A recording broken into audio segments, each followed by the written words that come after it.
This video is by Straight Goods News. SGNews.ca. We don't feel this has the proper balance between protecting rights and the things we need to do to prevent terrorism.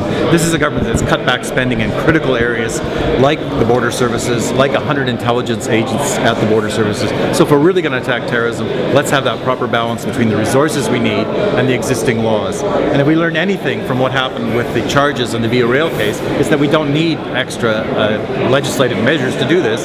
When people are given the resources in law enforcement and security agencies, they can produce the results. Are you worried that in the current climate with the bombings last week, the plot this week, that it's hard to argue sort of against? Well, I think the government was hoping that in a time of heightened emotions, people might not look so closely at the bill, but I don't think that's really worked.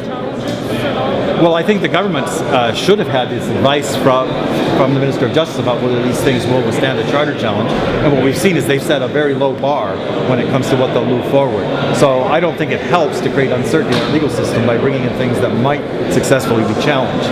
Most terrorism experts, though, seem to think this is just another tool in the toolkit, that it's not too bad. What we said in the debate very clearly was we take terrorism seriously and we need to have those measures which are effective. The measures in S7 either repeat things that are already there or things which were not used when they were in force earlier. Now, some will say, well, there was some attempts to use them, but they weren't effective. They did not produce results. And instead, in that 12-year period, the government was able to get investigations completed, able to get convictions like in the Quadra case. So there is absolutely no need for additional legal measures. There's a need for resources to help people